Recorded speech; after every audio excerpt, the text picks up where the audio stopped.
I bump into your story, and your story was so, I didn't even know how to react to it or even send you like a message, because the caption was, what was the caption saying?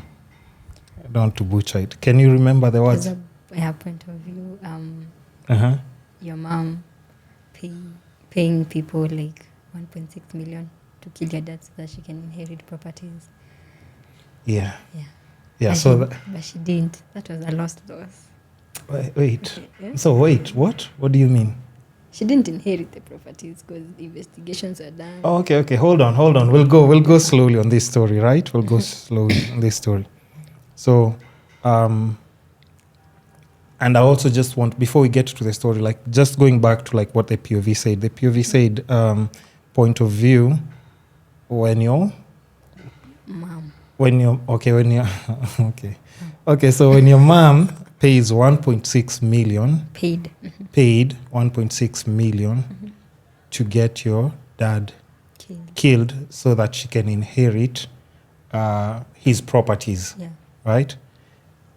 And even just before we dig into that, because I think even you just sharing it, what made you like so comfortable in sharing something like that? You know, because it would like people, of course, the reaction of people. You have maybe aunties, relatives, and everything who maybe even just saw it. Like, but what made you feel like you needed to post that? Because I think that's like you have to be pushed to a certain point and feel a certain way to actually post something like that, because now it's out in the public.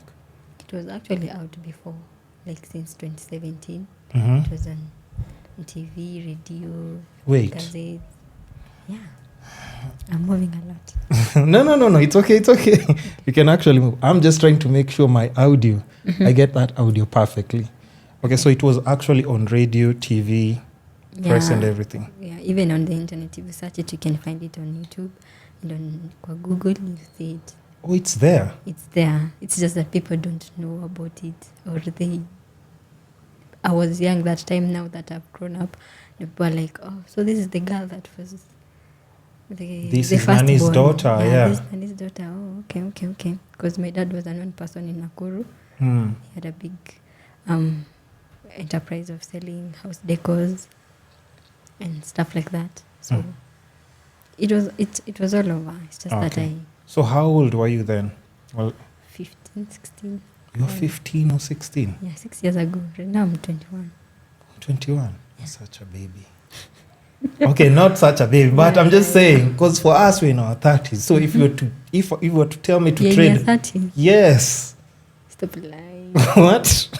Okay. I keep telling people that, and then, like, listen, you Gen Z guys, just listen. That's the importance so you're not a Gen Z? What? Oh my God. Listen, that's the important, but I accept the compliment. That's a compliment, clearly, right? Yeah. Okay, so guys, eat a balanced diet, exercise, do skincare routine once in a while, not too much, and just, seek peace. If you're at peace, you'll always definitely... If you would have asked me how old you are, I would have said you're like 24. 24? 25, 24. Yeah. Hey, guys. Hey, this is a whole new chapter. I'll take that. 24. Yeah, 24. Because there's a time I went for an interview, and then the guys are asking me, like, okay, so your age. And then I say my age. And then they just say, like, you just go out. So I'm trying to ask them, like, okay, why? They're like, why are you lying to us about your age? So I'm like, I'm not lying. I'm telling you the truth. And then I was just like, sour. Either way. Did you need like to prove them, like showing them your ID? They still thought it was fake, yeah. Oh my God. So yeah, because you look so much Gen Z.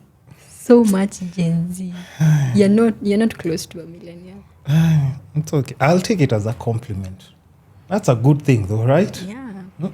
Guys. You're not aging. Guys, you look like Wababa Zuko and you're in your 20s. Shape up. So let's go back to like just the story. And I was saying, like, that's what I was saying, like, even you being young and just having to process, like, even whatever was going on at such a young age. And I'll also just want to ask you, like, even, like, were you all living, like, together? You, your mom, dad? Are you firstborn? How many other siblings? Yeah, I'm a firstborn to, like, my mom and my dad was like my real mom and my real dad. I'm the only child. Okay. So there are other children, like my siblings, my step siblings. And then there is also one sibling from the same mother, but from a different dad. My biological mother. Okay. So let's get this family tree together, right? There is your dad biological and mom biological, right? Yeah.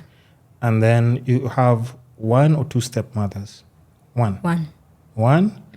And then she has like other three kids. Yeah. Right? From your dad or from a different? From my dad. From your dad. And then my biological mother. Your biological mother. Who has you, right? Me, but another kid from a different father. Okay, and then another kid from a different father. Exactly. Okay, I think I have a rough idea of like just the family tree. Okay, sawa. Now I think even if I ask questions, I understand now where we're coming from. Okay, so the person, the accused person, right? Is that your biological mother? No. Now that's the step. Who has another sibling now? The one. 3. Oh, the 3. The one who has the 3. Yeah. One set from of your twins, dad now. One set of twins and a girl. Set of boy twins. No, a boy and a girl. Oh, and then a girl. No, it's a girl first. And then the twins. Yeah. Okay. So your biological mom, is she the one who's calling? Yeah. Okay. Because even for me, I was just about to say like, hey, are we going to talk about someone? And then she just calls us Kumbe. Okay, so now I understand. Yeah. So were you growing at that age? Were you around your stepmother or around your around your biological mother when this incident now happened? I was around my step. I've been with my stepmom since I was 5, because my mom left when I was 3. I don't know, there were some scandals, so she left. But she got me when she was like so young. She was like a young mom. She was like 15. 15. So she was like, I can't manage to. Yeah, there's nothing she could have. So she just left with me to my dad, and I lived with my dad for like 3 years. Then he decided to marry a second wife. And then now this is the wife who now wanted his property. Yeah. Okay, so how was it like growing in that environment? Because we'll still get back to like how everything happened and transpired, but how was it like just growing up in that environment? It was, because now your dad is there, of course, but now this is a whole different mother, and of course you always, I think, even if you're still a kid, you're still always trying to think about like your biological mother. Like, I actually didn't know. Wait, you didn't know? Until I was like class 8. Wait, what? I was 3 years when my mom left. So the only woman that you knew who was around was your stepmom, and you didn't know. And my aunt who raised me for like the 3 years period when I was just me and my dad, because my dad used to go for work, business trips, and would go for like months. So I just stay with my aunt. So that's your dad's sister? No. My dad's sister-in-law. Okay. No. So, dad's sister-in-law. Yeah. Okay. So she's the one who raised you for like the 3 years, and then now like your dad slows down on his trips and marries another person, right? Yeah. Okay. Do they do a formal wedding? No. Or just those ones of like... It's actually funny because my stepmom was the house manager to my... Dad's properties? No. House managers and house help were my aunt, the sister-in-law to my dad. Do you get it? Listen, this is a very interesting... Yes, I do. Yeah. So, house manager to my aunt. The one who took care of you? My cousin and me, yeah. Okay. So, of course, maybe he comes back and, they kind of like have a thing. Because we were not living far away. We just shared a fence. Mm. Yeah. So my uncle was the other side and we were in this side. Okay. So as you're growing, you, like you said, from just that young age, and she's there in the picture, you always thought this was your mom. Yeah. Okay. Did you ever get different treatment, or at what point did you now like even just get to know about like your real mom? I started getting different treatment when I was class 4. Mm-hmm. And because my dad still used to go for the business trips. And he used to go for long. So my stepmom would remain and be like giving me so much work. And I'm like just 12 years old. Or I don't know how old was I, like 10.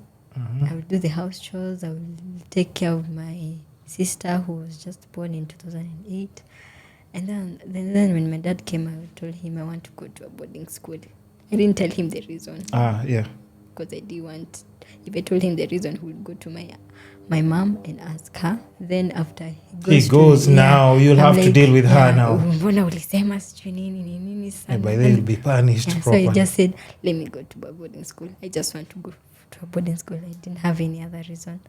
Just said, I want to go to a boarding school. I want to learn how to wash my own clothes, to learn to be the other students. So I went to boarding school in class 4.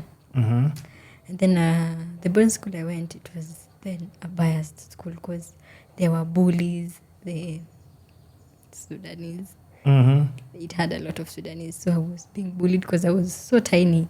Yeah, so you know them, they come tall. They're all tall. Yeah, I was so tiny. They would bully me. I would just go through under their legs like chobo hivi because they are racing me, they're chasing me. And so I was like, when I was in class 7, I told my dad I want to move to a different school. It was a prayer day for the class 8s. So he came and I cried. I was a scout. So I was like, I was the one who was directing the cars where to go park in the field. So my dad came with his driver from Nairobi. He passed by because it's just Roots Academy, just next to Greensteads in Nakuru. And then I cried. I told him I want to go. I don't want to be in this school. I'm getting bullied and stuff like that. When you buy me shopping, it doesn't even last like 3 days. It's gone. So I was like, okay. My dad told me, ukifunga shule, takubadilisha. So uende shule ingine January.